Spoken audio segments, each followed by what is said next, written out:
Hello everyone, আজ বলবো পেটের কোন দিকের ব্যথা কী রোগের লক্ষণ।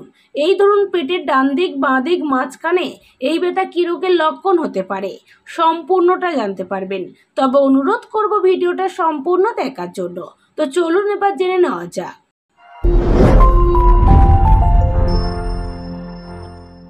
শরীরের প্রায় 50% ঝামেলার সূত্রপাত হয় পেট থেকে।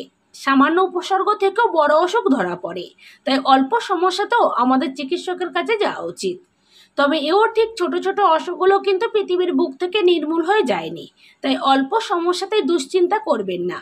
সবসময় যে বড় অসুখ করবেই এমন ভাবনা ভাববেন না। তবে ঠিক সময় উপযুক্ত চিকিৎসকের কাছে গেলে অসুখকে প্রথমেই আটকে দেওয়া যেতে পারে। এবার যেমন পেটের কোন দিকের ব্যথা কী রোগের লক্ষণ হতে পারে, যেমন অ্যাপিগ্যাস্ট্রিমের ব্যথা। পেটে যেসব ব্যথা মূলত ভোগায় তার অন্যতম হলো পেটের মাঝখানে অ্যাপিগ্যাস্ট্রিমের ব্যথা। এই ব্যথা পেটের উপরের মাঝখান দিয়ে শুরু হয়। পেটে কখনো চিনচিনে কখনো জ্বালা পড়ার মতো ব্যথা হয়। এর সঙ্গেই থাকে টক ঢেকুর বমি ভাব। অনেক সময় খুব ঘাম হতে পারে। আলসার বা গ্যাস্ট্রিকের সমস্যা থেকে এই ব্যথা হয়। খাবার খাওয়ার পর এই ব্যথা কমলে বুঝতে হবে তা ডিওডিনাল আলসারের ব্যথা, এবং খাবার খাওয়ার পর ব্যথা বাড়লে বুঝতে হবে তা গ্যাস্ট্রিকের ব্যথা।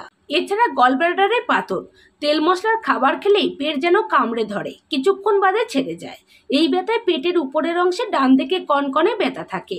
মাঝে মাঝে ব্যথা ডান কাঁধে ছড়িয়ে পড়ে, সঙ্গে কাঁপুনি দিয়ে জ্বর আসে এবং বমিভাব থাকে। তাছাড়া প্যানক্রিয়াটাইটিসের ব্যথা, এই ব্যথা খুব তীব্র, উঠে দাঁড়ালে বাড়ে, বসে পড়লে কমে যায়। এর মধ্যে প্রধান কারণ হিসেবে দায়ী করা হয় পিত্তনালীর পাথর, অতিরিক্ত মদ্যপানকে। সাধারণত পিত্তনালীর পাথরের কারণে মহিলাদের মধ্যে অ্যাকিউট প্যানক্রিয়াটাইটিস হওয়ার আশঙ্কা বেশি থাকে, তবে পুরুষদের ক্ষেত্রে মদ্যপানের কারণে এই অসুখের হানা দেখা যায়।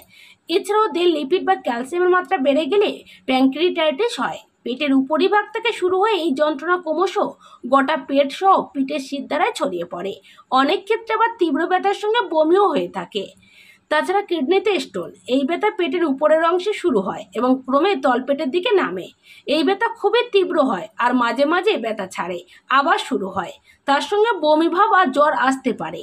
এছাড়া কোলাইটিস, কোলন বা বৃহদন্তের ভিতরে কোনো সমস্যা হলে, যেমন পোদা হলে, জ্বালা করলে বা ফুলে গেলে কোলাইটিস হয়। যারা বহুদিন ধরে শারীরিক কোনো কারণে স্টেরয়েড খাচ্ছেন তারাও অনেক সময় ভাইরাল ইনফেকশনের কারণে কোলাইটিসে ভুগতে হয়। টিউবারকুলোসিসের জন্য কোলাইটিস হয়। এক্ষেত্রে টিবি কোলনে বাসা বাঁধে। কোলাইটিসের ব্যথা বেশ তীব্র, পেটের নিচের দিকে ছড়ায়। তাছাড়া অ্যাপেন্ডিসাইটিস, এই রোগে ব্যথার সূত্রপাত পেটের ডান দিকে নাও হতে পারে, তবে এই ব্যথা শুরু হয় সাধারণত নাভির চারপাশে। ক্রমশ সেই ব্যথা ছড়াতে থাকে ডান দিকে। এর সঙ্গে জ্বর, বমি বা পেট খারাপও হতে পারে। সঙ্গে থাকতে পারে কোঁচকির উপরের অংশে ব্যথা। ব্যথার জায়গায় আঙুল ঠেকালে এই ব্যথা তীব্রতর হয়।